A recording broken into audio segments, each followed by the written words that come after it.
I'd like to introduce Mike Nova as our speaker tonight. Thank you.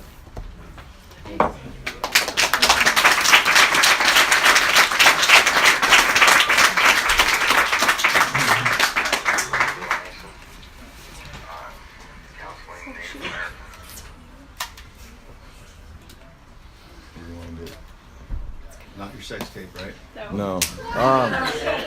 So, I've heard it. like I said, my name's Mike, or like I was introduced as, my name's Mike, and I'm an addict. And hello, family.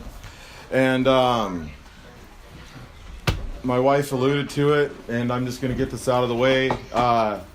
We lost my son to complications of diabetes yesterday, and I was unsure if I could do this or if I should do this. And I talked to my sponsor, and he said, why wouldn't you do this? This is an opportunity to show the newcomer and other addicts that may be suffering that we can go through life and we can manage our lives without using no matter fucking what. And that's what I choose to do today, is not use and not kill myself slowly ever again. So I'm going to try really hard to focus, but I have adult ADD, so if you all can bear with me and focus as well, we'll get through this, and I'll try not to suck. And I'll try not to break down and be an emotional basket case either.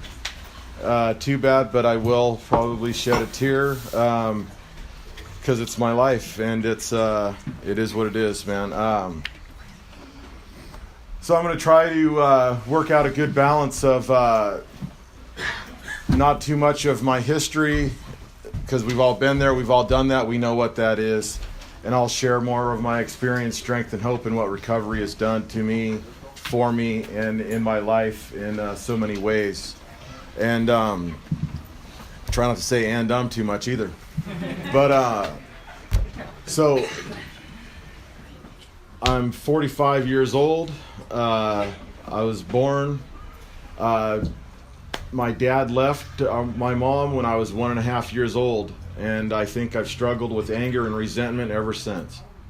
And that was probably my first drug of choice, was that anger and aggression and violence, and I fed off that. My mom would attest to it if she was still here, but my first words were "damn" and then "damn you." And it got worse from there. So I went through school, and I always felt different. I always felt like there was something different about me. I didn't quite fit in. I tried. I didn't like hanging out with the kids my own age. I liked hanging out with the older kids. I liked being a part of that. So I'd go through school hanging out with the older kids and doing what the older kids did. That led to some other things that I've, my first sexual experience was at an earlier age than some of my other friends that were my same age, because I was hanging out with the older people. My first use of something to alter my mind was gasoline. I huffed gasoline when I was 10 years old. And came up with a good excuse of we're mowing lawns. We need a little bit of cash to get started. 50 cents worth of gas in a can, or 25 back in the day. And we huffed that. And from then, or even before then, I could realize there was something different. I'd be at parties, adult parties, and watching the adults drink. And the people that were walking around with the same drink in their hand throughout the whole party, I was like, they're not doing it right.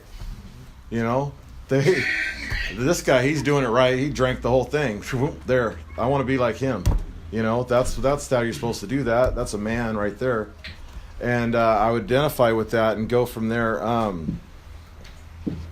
So then, being an addict of my caliber, you would think I would stop huffing gas when I started going whoop, whoop, whoop, whoop, and getting all the cool fucking noise and sound effects. And basically, I know that today is my brain was starving for oxygen, but it was fun then. And I was using that, and me and my friend that I was using it with used to such an extreme state that we passed out in the garage, and his sister came home and found us. She opened the garage door to vent it out because it stunk like gasoline in there so bad. And the next thing I remember is car headlights pulling into the driveway, and it was his dad coming home. He grabbed us both up like, nowadays he'd probably pick up charges for hurting kids, but he grabbed us both by the head and drug us into the house and called my mom. Oh, they were in the garage huffing gasoline. Mike can't even stand up. Came right off the couch. Fuck you, I can too. Fell down, and he sent me home. And my mom, in the meantime, this was like 4 houses down from my house, my mom's house, and my mom had called poison control and marched me up and down the street. She was following me on her bicycle, marching me up and down the street. I'm like, Mom, I'm tired. I just want to go home and go to bed. And she was like, they said you would say that. Keep walking. And I'm like, fuck me, dude. I'm hungry. I just want to go home. And she's like, no, we're walking for another 10 minutes. And so I learned, okay, don't huff gas. It stinks. You get caught. So I moved on to other substances. Progressed through those. High school, told you the ADD thing was going to happen. So into high school, grade school, started smoking weed, marijuana, drinking whenever I could. Getting into my friend's parents' liquor cabinet. My mom, Normie. I never seen her. I seen her drunk like 2 or 3 times throughout the whole time she was alive. And those were like at a high school reunion of her 20th anniversary reunion, stuff like that. And I never seen her use. She coped and she managed. She was more of a workaholic than an alcoholic, I guess. And that'll come into play. I'll explain all that as I go, hopefully. So using different substances, different things, living life, trying to find that magical solution of what worked for me. I got into sports, and I did some of those well, some of those I didn't do well. Found different things, found women, and enjoyed that experience. Multiple girlfriends at the same time, using and just going through my school years in that.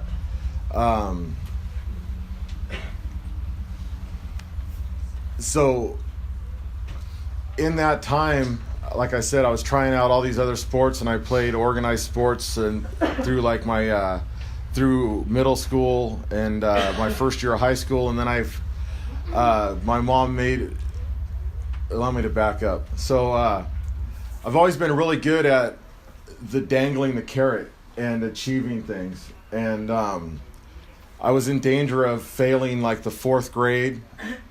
Who fails the 4th grade? This guy. And I was in danger of failing the 4th grade. My mom was like, look, you got so much time to get your shit together. You pass the 4th grade, we'll go buy you a dirt bike. And I was like, that's cool. And I went and I pulled my grades up and I passed the 4th grade and I got a dirt bike. And it was like freedom. It was like this ultimate thing. I got to ride. I got to go and ride in the mountains, ride everything. And then that worked. And so I was a young kid, and this is probably another one of those things that this is my sign. I should have known there was something wrong, something different, right?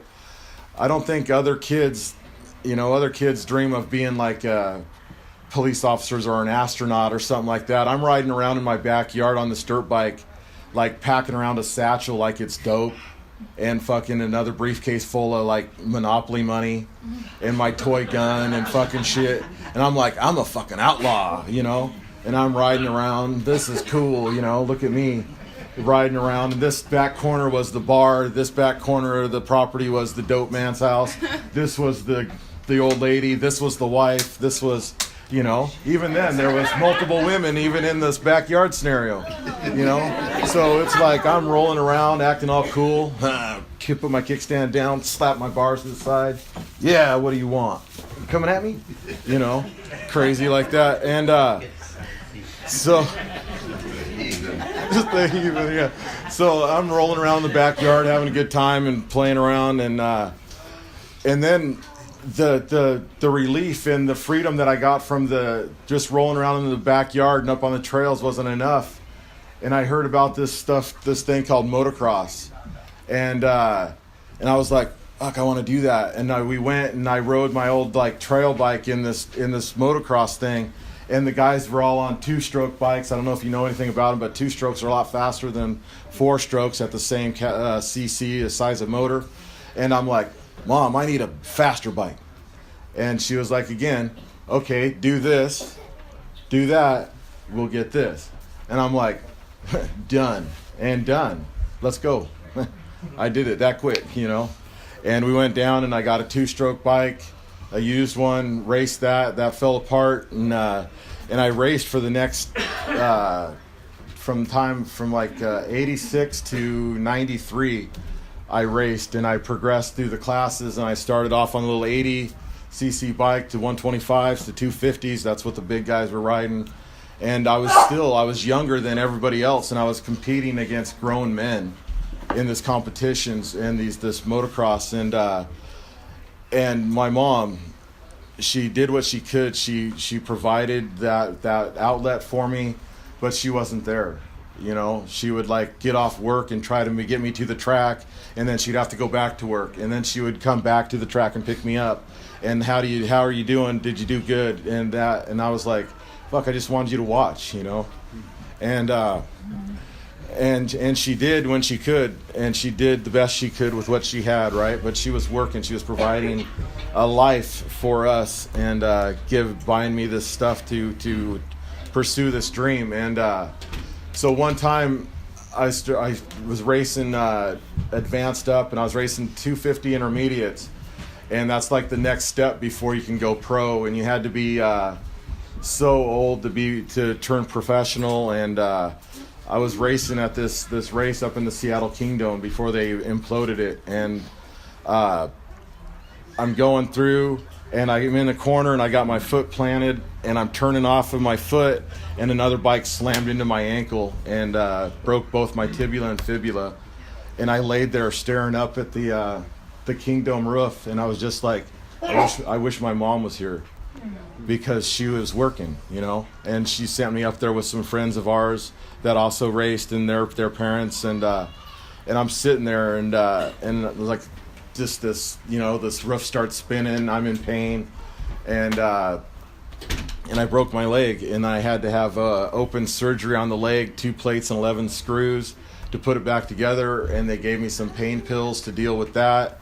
Those were cool, but it like developed into addiction at that time, because it was weird. I was using Foley and stuff like that, but the motocross was this piece in my life where I didn't have to get loaded.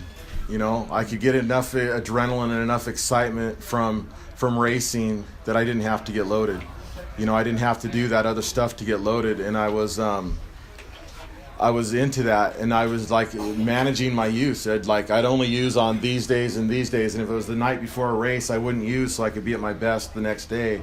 You know, little did I know that it's probably still affected me and everything else, but I felt better about it, you know, in my head anyways, that I was like committed to this. And then I started to use different things, and the racing became less of an important thing to me, and it became, you know, I started to have to work, and because by this time I was like 18, 19 years old, and starting to have to work and do these things and go from there. And so I could only race when I could afford it. Mom wasn't paying the bill for it anymore, and it got expensive. So then I was like working, and it kind of went by the wayside. And then my mom and I got in a disagreement, and she sold my race bike to this guy that was kind of my friend, but he was like we called him a squid. And if you guys are from that, the squid's like this guy that like rides his brains out and crashes all the time and breaks his shit and rides around in crappy gear and doesn't look cool at all, right? He's a squid. And she sold my bike to this squid dude, and he proceeded to wreck my bike. and just thrash it. And I was like, well, fuck it then, That's one more thing that I don't have in my life anymore. And I proceeded to use more. And by this time, I was already experimenting with methamphetamines and in speed, like in pills, like back in the day, it was like the crosstops, stuff like that.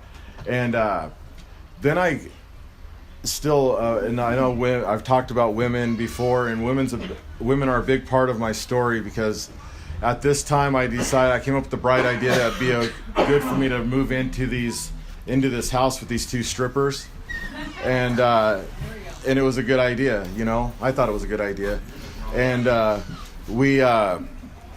we proceeded to. I got into freebasing cocaine with these women, and like all my money that I was making was going towards cocaine, because they were paying the rent, and it was just like I was just like a kept man in this little like twisted relationship, because they identified themselves as lesbians in a relationship, but here I was in the middle of this thing, and it's not as fun as it sounds, but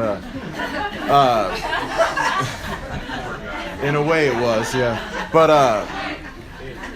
but the cocaine, and just kept using. And then I had friends in my life, and they're like, dude, we are concerned with you. You are using way too much cocaine.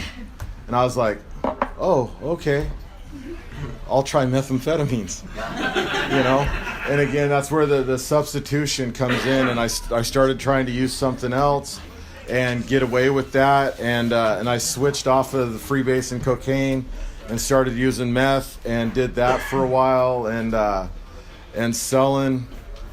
And then I came up with another one of these great ideas, and you'll notice a pattern of my wonderful thinking here. I decided that to kind of help ends meet and to help my hustle, I'll go apply for food stamps, and just to like get a bag every once in a while, whatever, maybe eat a pizza, take and bake or whatever. And, that was the least of my worries, is eating. And I went down there, and they were like, okay, cool. Well, you're an able-bodied man. You need to join our jobs program. And here's your first job lead. And they hand me this card, and it says Allied Entertainment. And I'm like, that's interesting. What is that? And so I go down and I find this address, and it happens to be a porn shop. And I'm using a whole lot of methamphetamine, and if you guys are anything like the rest of us, what goes better than with meth and porn? More porn. Nothing. So I'm like using and selling out of the porn shop, and just progressing in my illness. And an old girlfriend calls me and says, I've got this female I'd love you to meet. I've told her about you, and she's like into it. She wants to meet you. And they bring this girl down to the porn shop, and we meet there, and quickly progress in this relationship. And 9 months later, my son's born. And what a better way to start a relationship than at a porn shop? I don't know. It just happens. And there's a lot more other stories that go into the porn shop, and they're not appropriate for speaker tape. But if you want to know more about it, ask me after the meeting, and I got a couple of wonderful stories that I'll share with you. No, we're not doing that. That's the inappropriate one. Don't distract me. So my son born. I tried really hard to stop using, to manage my use, to only use marijuana, to only use alcohol, to not use methamphetamine on a regular basis. And I tried, I swear, man. I would like wake up and I would say, all right, I'm not going to use today. I'm going to try it with everything I got. I'm not using. I swear to myself I'm not going to use. And I would hold out until like noon.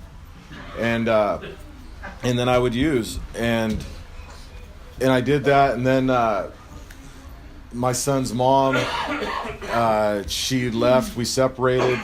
It was a bad scene. I got put hands on her, and she left. And I don't blame her for leaving, because nobody should be treated like that. And I know that today, but I didn't know that then, or I didn't respect that then. I probably knew that because I was raised by a woman, and so there's this big moral dilemma because I was raised by a woman.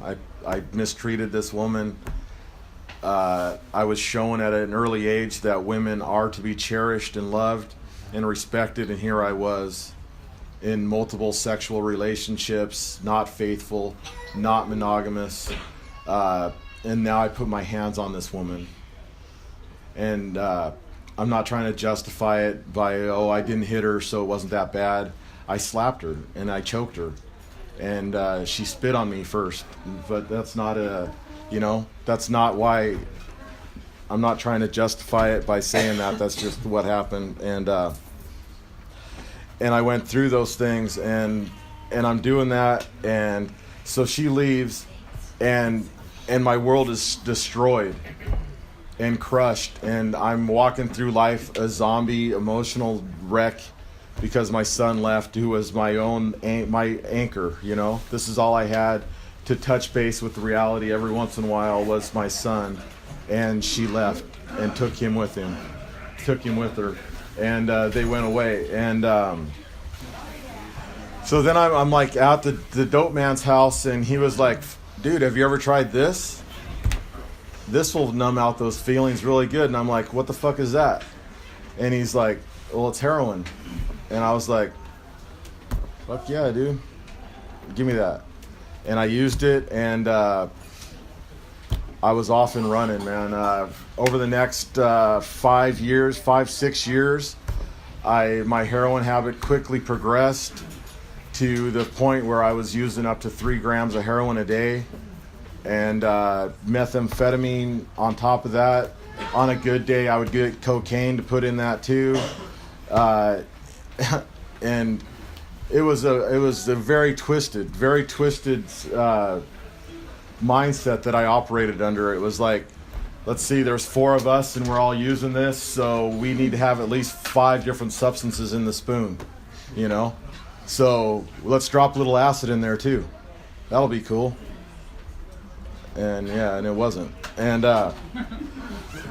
so we're using, and I'm just off the hook, and I'm using. My criminality progresses to such a point where I'm doing burglaries at houses.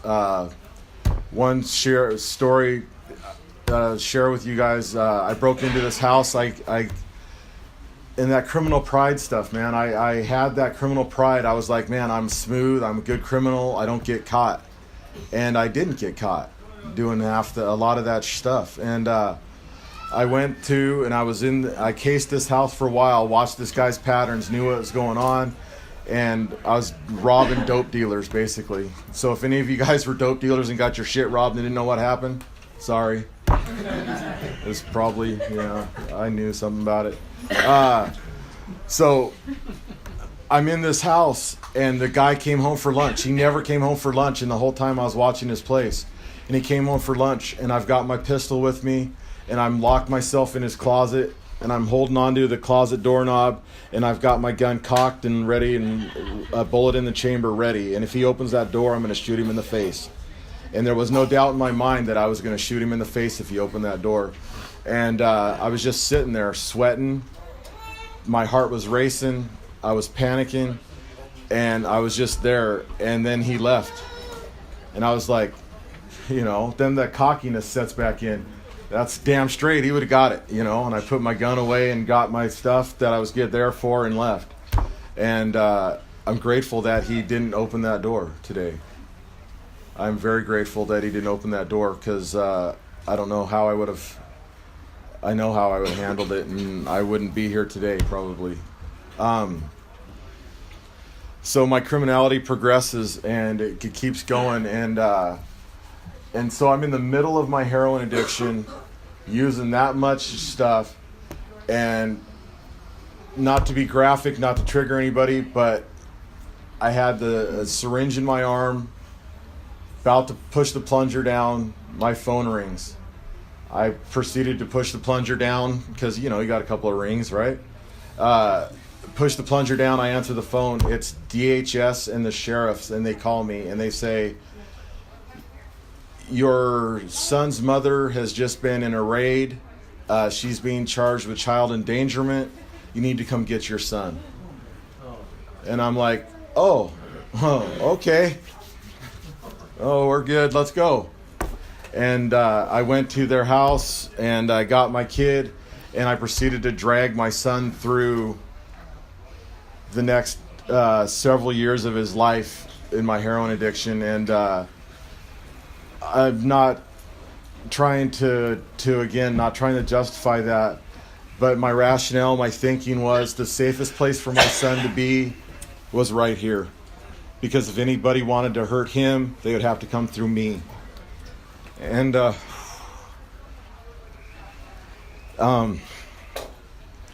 so that was the way I lived. I drug him around and I tried to lie to myself and convince myself that he didn't know what was going on. And he was in the back seat and I was shooting dope in the front seat.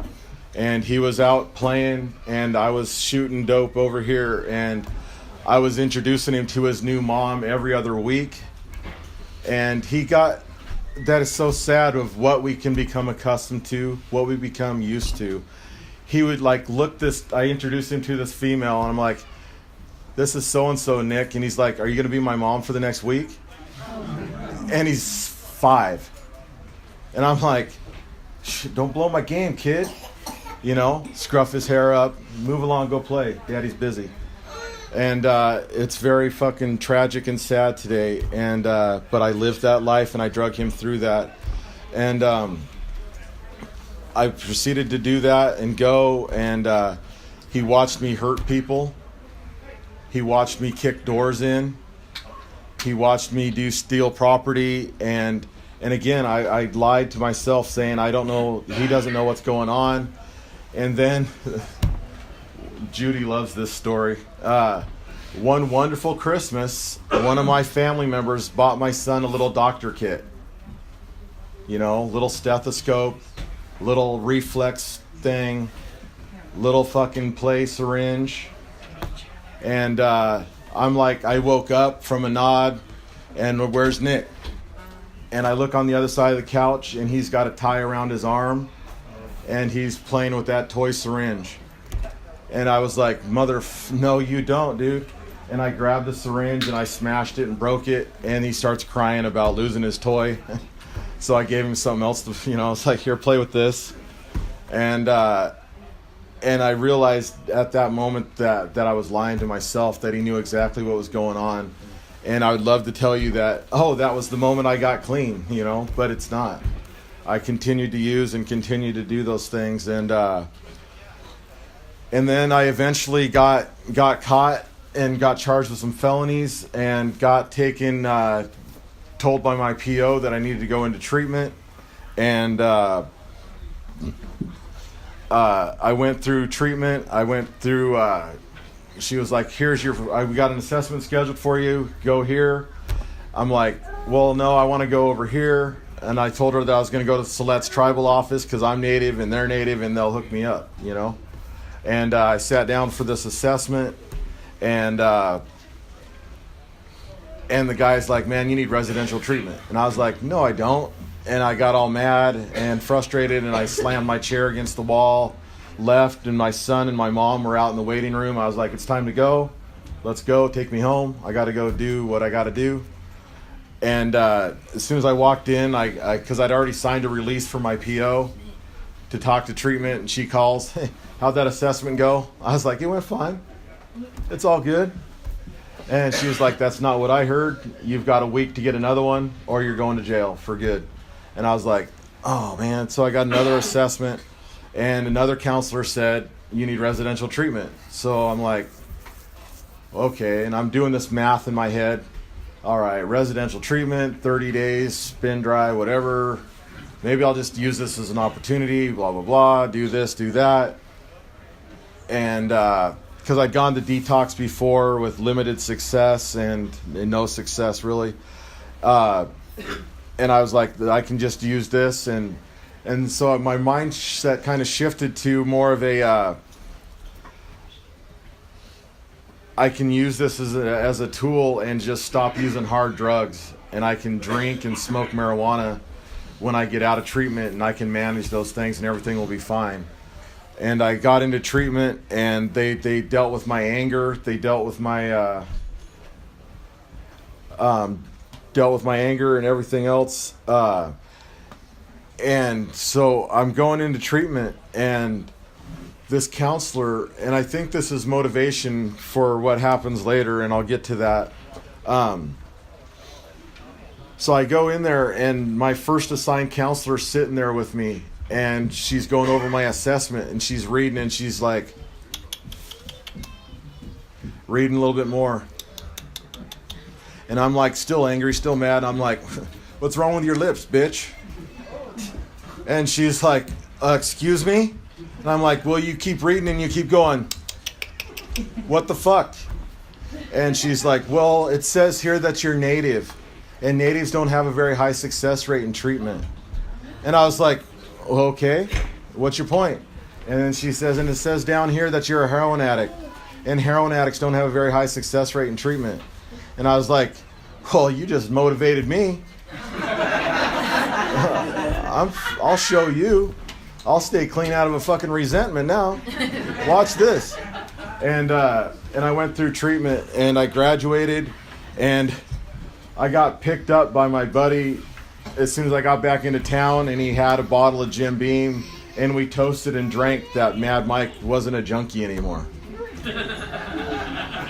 And I was like, that's wonderful. Excellent. Thank you.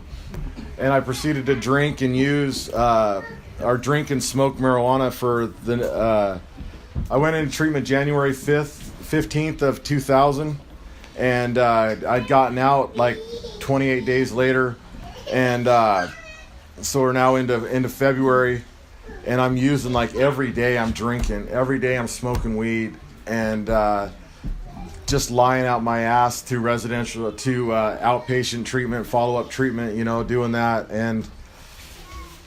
And then, so outpatient treatment was making me come here to meetings to get my slip signed and do that stuff. So I was hearing that, and these people in these rooms welcomed me, and they gave me phone numbers, right? So I've got this phone list that I don't know what to do with, and I've got this, and I'm still drinking and using, and March 31st, I drank and I smoked, and I got a ride home from these guys, and my head's spinning, and all of a sudden my brain flips this script on me, and it says, thank you very much for entertaining us with little marijuana and alcohol, but we want to get down, We want some cocaine, we want some meth, we want some heroin, we want some strippers, we want some hookers, let's party. And I was like, oh crap, what they said was true. I can't use anything. I'm screwed up. And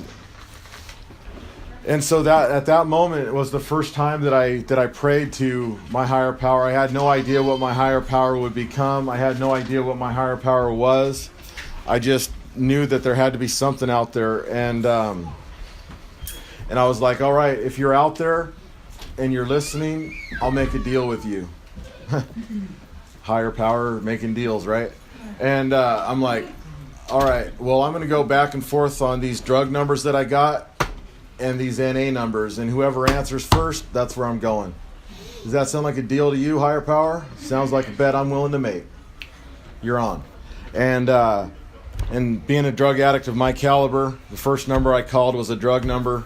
Nobody answered the phone. I called an NA number. It went to a voicemail, answering machine. It's been clean for a little while.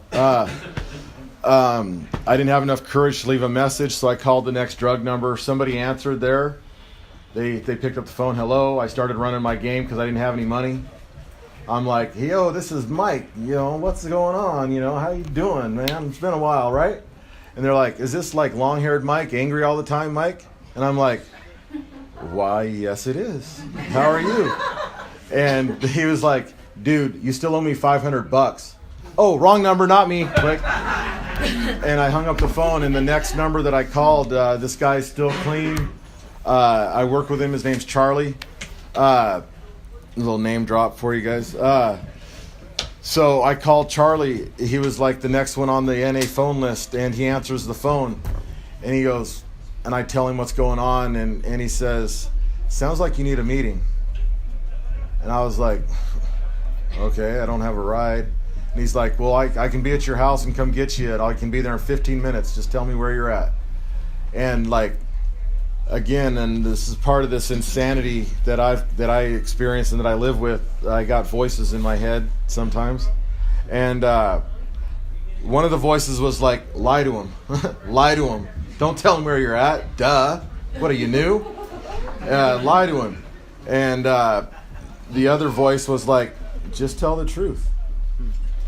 And before I could weigh it out anymore, I told him my address, and he's like, "Cool, I'll be there in 15 minutes." And I was like, "Uh-oh, shit." And I hung up the phone, and I'm pacing back and forth in my living room, and I'm going crazy, and I'm like, I can run. I can go right out the back door. I don't have to stop. I can go right over that fence. I don't have to be here. I don't have to do this stuff. I can run. I know what to do. I can run. And I'm going back and forth. Maybe I should stay. And I go, and I'm back and forth. Like I said, I'm pacing back and forth.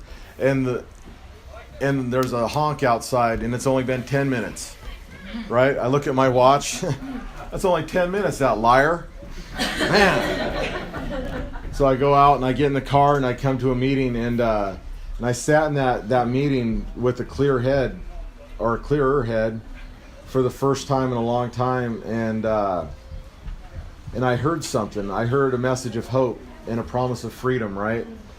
And I heard that, and at the end, I'll let you guys in on a little secret that I wish I would have heard a long time ago. But so I came here, and I was trying to listen to this message of hope, and I had these voices, the dark and the light, and this constant struggle. I'm like, these people cannot be clean.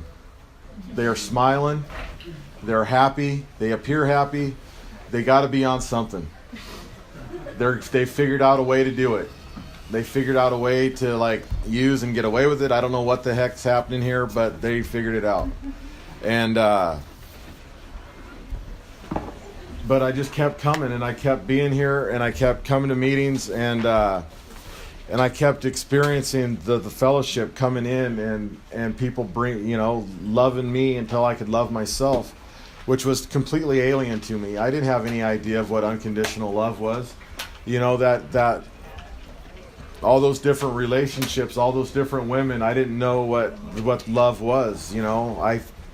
I thought I knew, but I was confusing sex with love, and I was confusing buying me stuff with love, and I didn't know. And I'm going through that, and I'm hearing that people that are doing it, and I'm starting to believe it, right? I'm starting to believe that there's hope, and I'm starting to buy the program, and I'm starting to think there might be a chance. And then that evil voice comes up again, and it goes, "What are you doing, dude? You think you got a chance at this life thing? You're just an addict. You're gonna use. Why even bother, dude? Don't be here. Don't stick around. Leave. Run." And I actually got up, and I started to go out of this meeting, and this lady grabbed me and says, "I've seen you coming around. How's it going? What's going on with you? Do you need a book?" And I was like, "A book? What are you fucking talking about, a book?" And she bought me an NA book, and she gave it to me, this book right here. I still have it. And so it's like, as long as I stay centered and I stay here, I don't have to listen to those dark voices anymore. I don't have to do that. I'm not saying that they go away, but I don't have to be under their influence. I don't have to be in control they don't have to be in control of my life. I can in some way keep them at bay and manage them. And and that's a good thing. Not saying that my life is manageable, because it's not when I'm trying to do it. And going from there,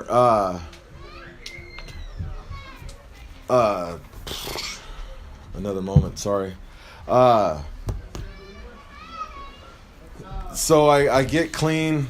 I follow the advice of people in here, because I've always been, even in this drug-riddled mind of mine, drug-addled mind, of this constant struggle and this insanity, right? I've always prided myself on being able to think things through and to come up with a plan and conduct that plan and get away with it, right? And before, it was manipulation and it was criminal activity and stuff like that I got away with. And now I just want to figure out how to fucking live. And I wanted to figure out how to go through life without sticking a needle in my neck and without hurting people. Because by this time I'd hurt enough people, especially myself, and I was tired of that. And that old line, I was sick and tired of being sick and tired, and I truly was. But it was still this insanity, and I was like, if I don't figure this out, if I don't figure out a way to introduce the two sides of my brain, the dark and the light, if I don't find a way to let them both coexist, I'm going to drive myself absolutely crazy, and I'm probably not going to stay clean, or I'm going to kill myself or something, and I don't want to do that. So I listened to people, and they were like, you should get a sponsor, you should work the steps, and the steps are, and I heard all this stuff, the steps are in order for a reason, and I didn't hear that part at first. I just heard work the steps. So I look at the steps, right? And I'm like, no, I'm powerful. I don't need that. Higher power? Nah. I've kind of been disillusioned by this God thing. I've kind of been, I read a bunch of religious texts before, and I found fault in them. I found the hypocrisy of it, and I've seen the hypocrisy of organized religion, and I wasn't buying it. And then people told me that it's a higher power of your own understanding, and I could create my own higher power, and if it works for me, that's what works for me. So I came up with this idea, and I'm trying to move forward in that. I used to be pretty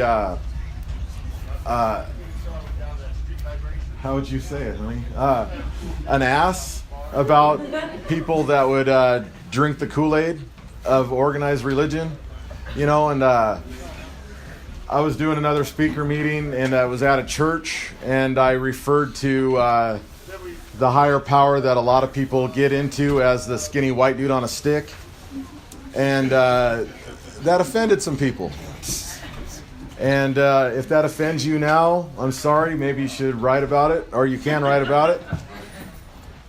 I'll go home and write about it, or admit that I'm wrong anyways. And it's part of that growth.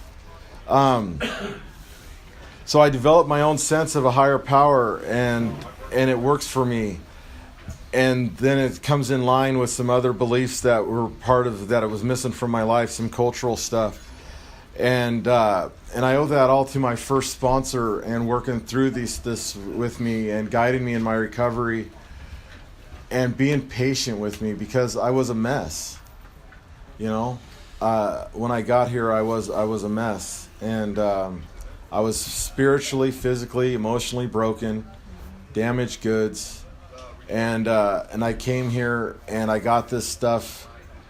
I got a piece of normalcy. I got a piece of life that is good for me. And when that lady gave me the book, I read the book, and I can remember early in recovery, my mom and I, she went and got a book at Goodwill out of the bins or something like that, and we would sit up and take turns reading the book, because she was all about her me getting into recovery and finding a new way to live. And then I read that the drugs were just a symptom of our disease, And how that resonated with me. I can totally relate to that because, like I said, I could sense that there was something wrong even when I was a little kid, when I was so angry, so resentful. So much of my life, I judged my insides by your outsides. And every time I did that, I didn't measure up. Every time I did that, I lost and you won. And every time that I did that, a little bit more of me was broken. And a little bit more of me was lost because I couldn't compete with that. I couldn't find that inner peace. I couldn't relate. I couldn't understand what was going on. So you take this man that I believed I was intelligent enough to comprehend and to understand stuff, but I couldn't get it.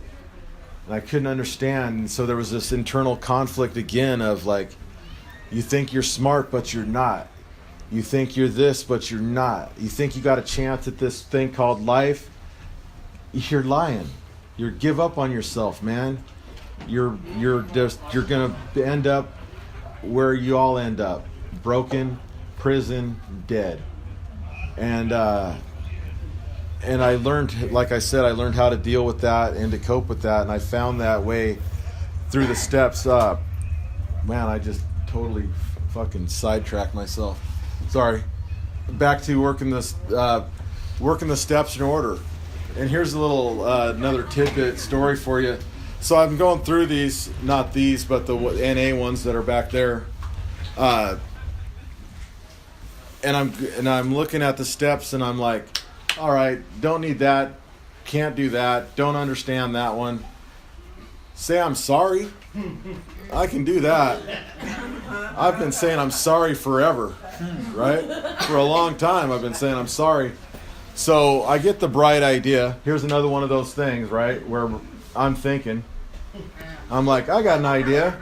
I should go say sorry to this dude over here who I robbed at gunpoint and slept with his wife. That's what I need to do. So I go over there and I knock on his door. And his wife answers the door, and I'm like, hey, how you doing? And she's like, ooh, it's you.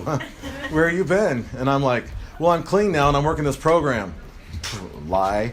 I'm new, and I'm not working anything except for my own shit.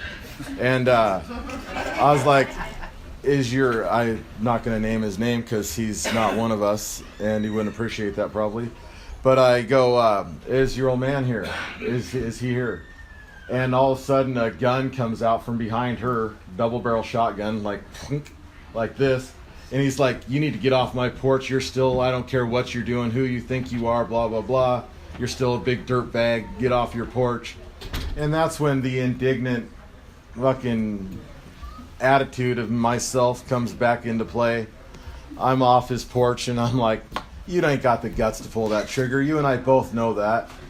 So why don't you just have your wife come over to my car and we can call it good? And he's like, yeah, get out of here. And I was just waved. And, all right, see you later then. And then I had a sponsor at that time, but I really wasn't listening to him, obviously. And so I told him what happens, and he was like, dude, we talked about this. We talked about working the steps in order for a reason, and that's why. And I was like, oh, well, now you tell me. And he's like, I told you before, you just didn't listen. And I'm like, yeah, you're probably right. Damn it. So with that and some other things that are going on in my life, I was like, okay, commitment to the steps, work the steps. I need to work the steps. That's got to be the secret to this thing, right? And I worked the steps, and I worked them with such vigor and such intensity because it was like this. It was as if my life depended on it, and believe me, it did. And I worked them, and I worked the steps, and we got through them. And in my experience with them, working through that first set like that was so freeing and so empowering that it really showed me the way that it's the way that I work steps now. When people ask me to work steps, was that first way that I was shown how to work through steps. I still do them that way, straight out of the basic text of Narcotics Anonymous, and that's my guide that I use. Since then, I've worked steps out of the flat book, the step study guide. I don't know why we call it a flat book. All books are flat. Fucking, what are you new? Again, it's duh, dude. Right? It's that way. They're all, So, and I've worked them out of that way, and I've worked them with several men in recovery that I've worked steps with, and I came to believe that it works. And I'll take some time and go through the spiritual principles of the steps here a little bit later, but I'd like to talk to you guys. We still got 20 minutes, and I can use every bit of it.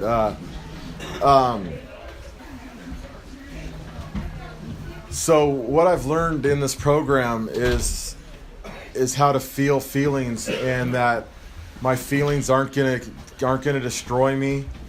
I can feel them. I can identify with them and live with them, and everything will be okay. Yeah, that's seriously distracting. But anyways, not to put you on blast, sorry. So, a squirrel. So I learned how to deal with my feelings, and I learned how to live life, right? And that's what our basic text is all about. It's a blueprint for us on how to live life. And one of my predecessors in this program, I worked steps with him too. I don't know if I should name names, but I worked steps with Bert, and he kind of guided me, and he showed me, like, if it's not in the book, it's your opinion. If it's in the book, it's in the book for a reason, and it's there, and it's in black and white, and that's the blueprint. That's the program.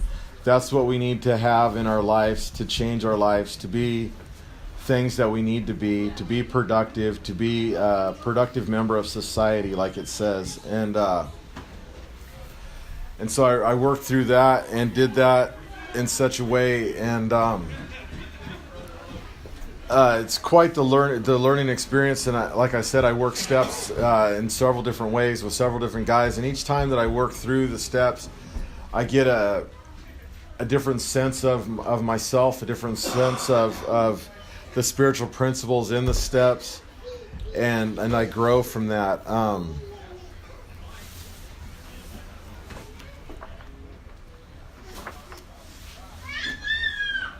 So I'll just take a little bit of time and go through these for you guys. Step 1, we admitted that we were powerless over our addiction, that our lives had become unmanageable. The spiritual principle behind that I learned is honesty. And again, when I got here and in my addiction, I didn't know anything about honesty, and it's still something like if I'm not feeling well, and like I'm gonna like feel like I need to call in. My boss is here. So if I feel like I need to call in, my brain instantly goes to making up this big fanciful story of like, you're not going to believe this. Holy shit, I went to get out of bed and I stepped over the dog moved, I tripped over the towel, I wrenched my back. Oh my God, I can't make it. And what do I need to do? I need to be honest and go, hey boss, I'm not feeling well. I need the day off. But my brain goes, make up some cool shit. She'll believe that. Even when you preface it with, you're not going to believe this, but... Really? That's how crazy I am. That's how insane this disease is, right?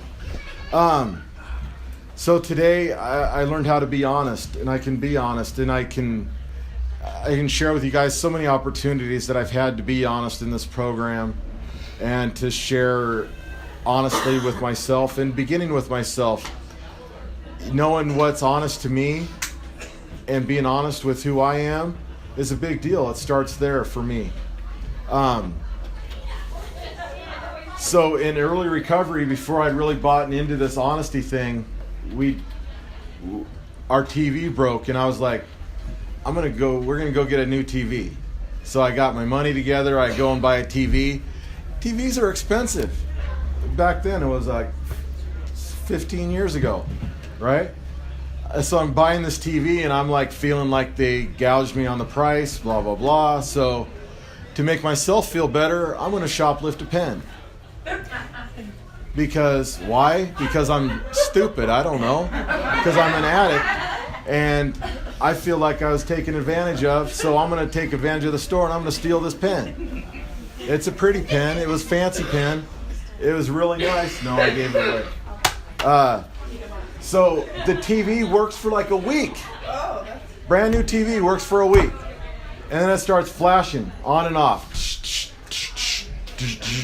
And I'm like, you got a sense of humor, don't you?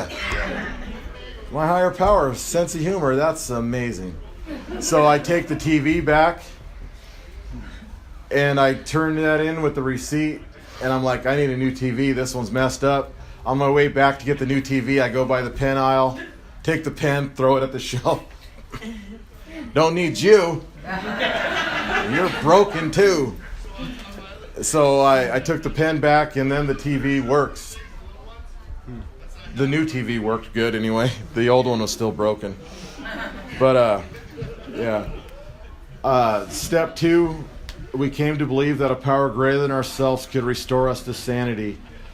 That's all about hope and having that hope that we can find a new way to live. And when I first came here and I was first working through the steps, I struggled with that, mainly because of the word restore in there. You know, restore, a restoration, returning to. I was batshit crazy from the start. I don't have anything to go back to. What does that do for me? You know, I don't want to go back to crazy.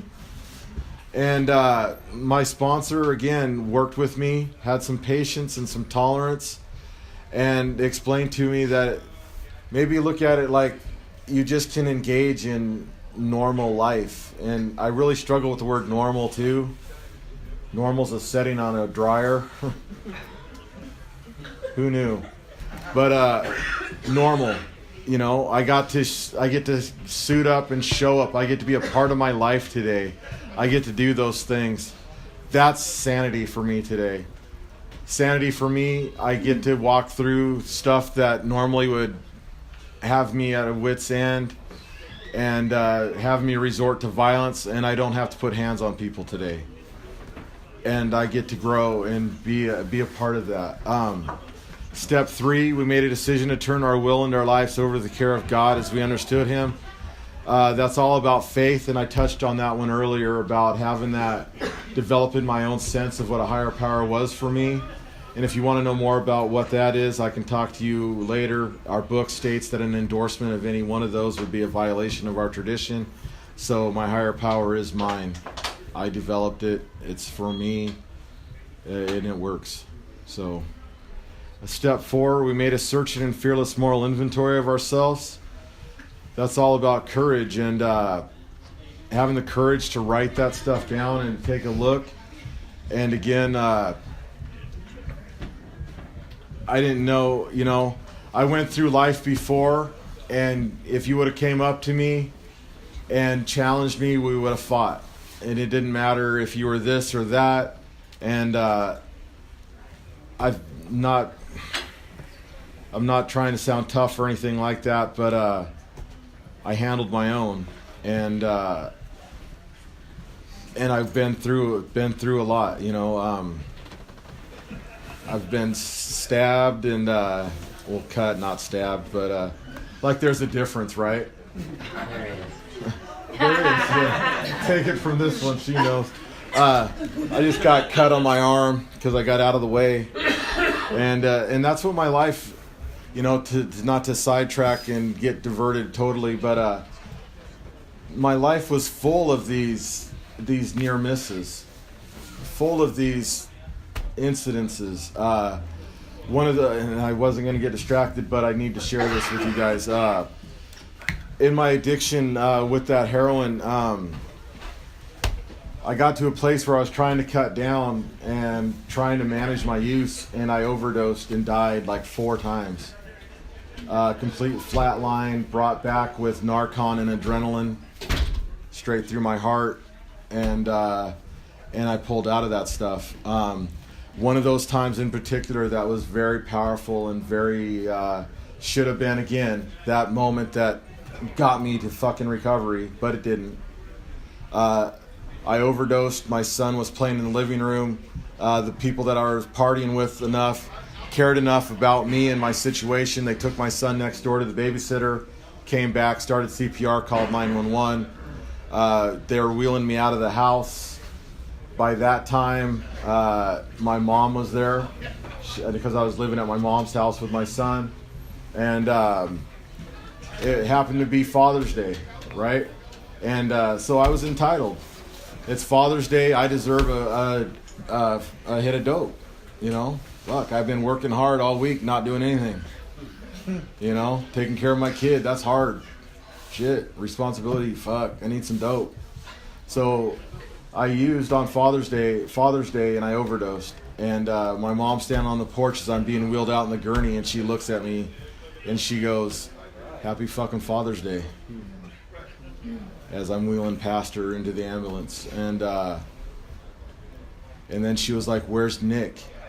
And my buddy was at that time was like, "Don't worry, he's next door." And my mom yells at him, you know, "F you." And any of you guys know my mom, before she passed, she was 4'9" and all fucking ball of fury. And she had to be to raise me, I guess. But she kicked the dude out of the house physically, you know, from what I was told, because I was already in the ambulance. But she like booted him out and went and got Nick, and didn't come and pick me up at the hospital. I was disappointed. You know, Mom didn't come pick me up. But anyways, because she was done by that time. Step 5. We admitted to God, to ourselves, and to another human being the exact nature of our wrongs. That's all about integrity. And integrity for me today means I'm right-sized. I don't think less of myself. I think of myself less. Does that make any sense? So I try not to be selfish. I try not to be self-centered. I try. Sometimes I still am. And she'll vouch for that. So I'm trying to do that. You want to yell at them to shut up? Hey, we're having a meeting in here! Sorry, speaker tape. Step 6. We are entirely ready to have God remove all these defects of character. That's all about willingness, right? To look at those defects of character, to be open, to become willing to have those looked at and to remove those is a big deal for us. Step 7, we humbly asked him to remove our shortcomings. That's humility. And I had a gentleman ask me the other day, how do I remain humble? Because I was running a group, and he was like, "Man, you say some profound shit." And I was like, "Language?" Because we're trying to teach him how to talk differently in this program that I work for. And so how do you remain humble and say such awe-inspiring, profound stuff? And I'm like, I don't know. I've never been asked that before.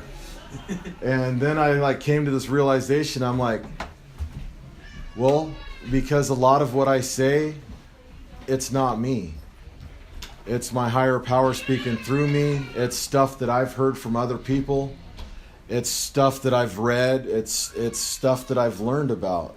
You know, it's not me. It's this. It's all of us together coming to form that unity, right, of all life. So that's how I answered his question. And again, he just was like, holy cow. So, I don't know. Step 8, we made a list of all persons we had harmed and became willing to make amends to them all. About brotherly love, man. I really like step 8 when I worked step 8. When I worked step 8, instead of just thinking I should go say I'm sorry, that didn't go well. So I really struggled with that, about being willing. And again, this is another example of my higher power and a sense of humor. So I wrote this list down, and I worked on becoming willing. And I talked to my sponsor, and I'm like, all right, I think I'm there. I think I'm willing. And he's like, are you sure? And I'm like, yeah, I'm willing. I'm ready. And he's like, all right, man, pray about it, and we'll start on your list. And I'm like, cool. And then I went mountain biking, riding with my mom and my son, and in walks an old boss of mine that I'd burnt and forged my timesheet for like thousands of dollars over the months that I worked for him. Stole a whole truckload of tools from him and stuff like that. And he walks into where we're at for dinner, for lunch after riding, and I go up to him and I go, hey, remember me? And he's like, oh yeah. And I'm like, well, hey, not for nothing, but I'm working this program. I'm clean now, and I'm on this step where I make amends, you know. And I've got $50 in my pocket, and I know that's not anywhere near what I got you for, but I'm willing to give you this now, and I'll make payments, whatever you think is right. And he was like, well, I appreciate the offer, but insurance took care of what you got me for, and we're all good. Can I eat my lunch now? And I was like, okay. And I went back to my table and sat down, and it was amazing. It was accepted, and it was good. That's more of step 9, where I actually make the amends, but we made direct amends to such people wherever possible, except when to do so would injure them or others. That's all about self-discipline, having that discipline to do that, to follow through, to make those amends. I've had the opportunity to make several amends, financial, ongoing amends, direct amends, and live that. Step 10, we continue to take personal inventory, and when we were wrong, promptly admitted it. That's all about perseverance. I'm rushing through these last 3 because we're getting there. Step 11, we sought through prayer and meditation to improve our conscious contact with God as we understood Him, praying only for knowledge of His will for us and the power to carry that out. That's about awareness and unity of all life. Step 12, having had a spiritual awakening as a result of these steps, we've tried to carry this message to addicts and to practice these principles in all our affairs. That's about sacrifice and being of service. I had some other stuff highlighted in my book that I was going to read to you guys, but we're getting close to that time. So in my experience of recovery, there's been many opportunities to learn and to feel. And like I said earlier, I've learned in this program that my feelings won't eat me.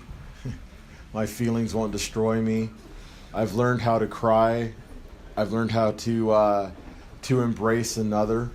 I've learned how to be in one relationship, have one chosen significant other, instead of like, I don't know, my view is totally different now. You know, it used to be, you know, I believe this is Mrs. Right, and before it was just Mrs. Right now. And I don't have to live like that anymore. I've learned how to be faithful in this program. I've learned how to not put hands on people in this program. And in the first 5, 10 years of recovery, not that far. First 5 years of recovery, I was really connected. My clean time was connected with the fact that I didn't put my hands on anybody. And then I met my wife, and where we went up to a concert, and that's something I've learned how to do in recovery too. Have fun in recovery. Go to concerts, man. Get in that pit and have fun. You know, take some aggression out in a positive way. To do that stuff. And so we're at this concert, Megadeth, and that's like one of my wife's favorite bands. And we're up front against the rail, and the crowd's just squeezing us, pushing us against the rail, and she's starting to get claustrophobic and starting to panic. I grab the security guard, and I'm like, help me get her out of here. You know, like doing hand signals because you can't hear anything over the music anyways, but I'm screaming. And so I lift her up and hand her to the security guard. The security guard gets her on the other side of the rail and takes her off to the side. I'm like, fuck, I got to see how Melody's doing. And I'm going out of the crowd, and I get out to the edge of the crowd, and I bump into this guy, and he's obviously intoxicated. He's got like beers in both hands, right? And I go to step to the right to go around him. He steps to the right. I go to step to the left to go around him. He steps back to the left. I square back up, and he fucking laughs. So I headbutted him in the face and smashed his nose all over his face and dropped him. And I found Melody. And I was like, are you okay? And then I'm replaying it in my head. Oh, fuck. It's over. Sobriety's over. Clean time, out the window. I put hands on somebody. I hurt a person. Might as well go stick heroin in my neck now. And that's how fast my brain spins it, right? So I get out of there and I call my sponsor, and it's like 2 o'clock in the morning. And I'm like, fuck, it's over, dude. I fucking headbutted this guy in the face. Might as well go use. He's like, whoa, slow down, hot rod, what's going on? And I'm like, and I explained the whole scenario to him, how it all happened, how it went down. And he's like, did you jump on him and beat him out more when you dropped him? I'm like, no, I was just concerned and wanted to see how Melody was doing. He's like, well, that's progress, not perfection. Now call me back in the morning because it's late. And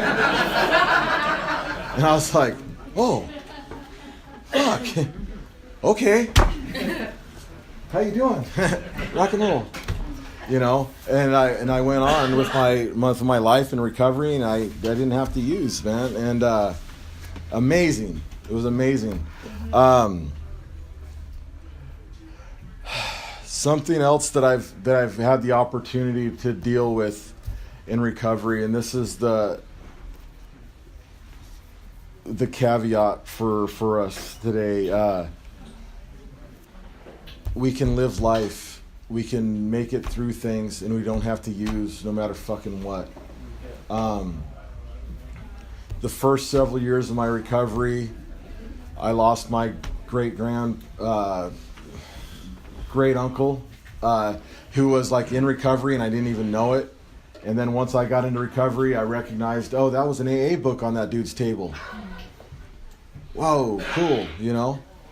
And he passed away, and we buried him. And then a friend of mine that I used with, that we tried to get clean together, and he didn't make it, and he died.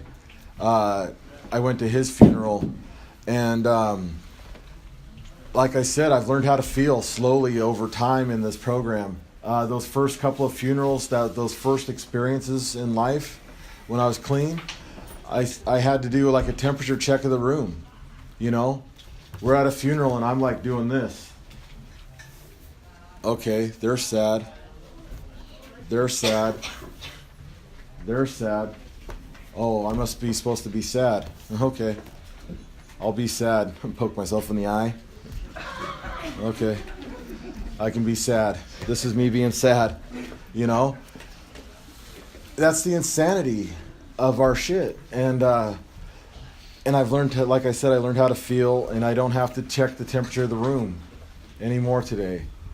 I don't have to seek approval through other people's shit. And so more of that grief and loss and going through that stuff, After my friend died, I buried my grandmother. And then about a year after that, I got a phone call. Your dad's sick. You need to get down here quick. And I was like, oh shit. So I went down there, and I had an opportunity to visit him. He got better. I came down, visited him again. Got to make amends to him for hating him, for leaving my mom and I. And that was a big step. And then he passed away also. And I got to bury him, and I didn't have to use. And I didn't have to do that. And then about 4 years ago, my mom was involved in a motorcycle accident, and she passed away. And I didn't have to use. I acted out in anger, and I made amends to the hospital because I punched a hole in their wall. And I don't have to act like that anymore either, because that hurt my hand. And then this stuff recently, I began with losing my son. I know. I have the power to not use through this also. And I told you guys that I would end with a secret that I figured out, and that I wish people would have shared with me a long time ago. And I'll share that, and then we'll end. And here's that secret. If you don't want to get loaded, don't use. It's that simple. If you want to fucking change your life and you want to be a part of this, the program is in the book. This book, Narcotics Anonymous. It's what works for me. It works for countless others. It's right here. First 103 pages in this edition. I don't know what it is in the new edition. A couple more pages. 106 maybe. Anybody? 107. Thank you very much. First 107 pages in the 6th edition. The program's right here. With this program, I've armored myself against fucking the disease, the insanity. I don't do it perfectly by any means, and I'm not saying that I do. Don't get that twisted at all. I don't do this perfectly. I got an amazing group of support around me. Last night, we got that phone call, and for those of you that are wondering, my son passed away, and it was due to complications from diabetes. It wasn't because he was getting loaded. At least that's what I was told by the investigator and stuff like that it was diabetes that got him. And I had an opportunity to talk to him Sunday. And we sat out there at the picnic table, and we talked. And I got to share with him, and I told him, I'm sorry that you've been dealt the hands that you've been dealt. Unfortunately, Nick, you have two diseases. You have the disease of addiction. Pre-genetic disposition is what it is. It's the fucking family disease. We can recover as a family too. And you got diabetes, both of those. Manageable. You do your insulin, you do your regimen, you follow your doctor's plan for you. You can manage that. You can live. Much like the disease of addiction is manageable. We work the program, we work the steps, we do those things, we come to meetings, we embrace our support. Our disease is manageable. I don't fucking have to hurt people today. I don't have to hurt myself. I don't have to fix me, and I don't have to find that compassion and love in another woman's arms. I can find it in my wife's arms. I can, we're past time. The big lesson that I've learned, and I'll end with this, sorry to keep you guys. One of the biggest changes in my life is that I value women today. I truly value women today. You women are miraculous creatures, man. Bringers of life, and you are to be cherished and loved. And I make amends to you all for the damage that I've done. Thank you.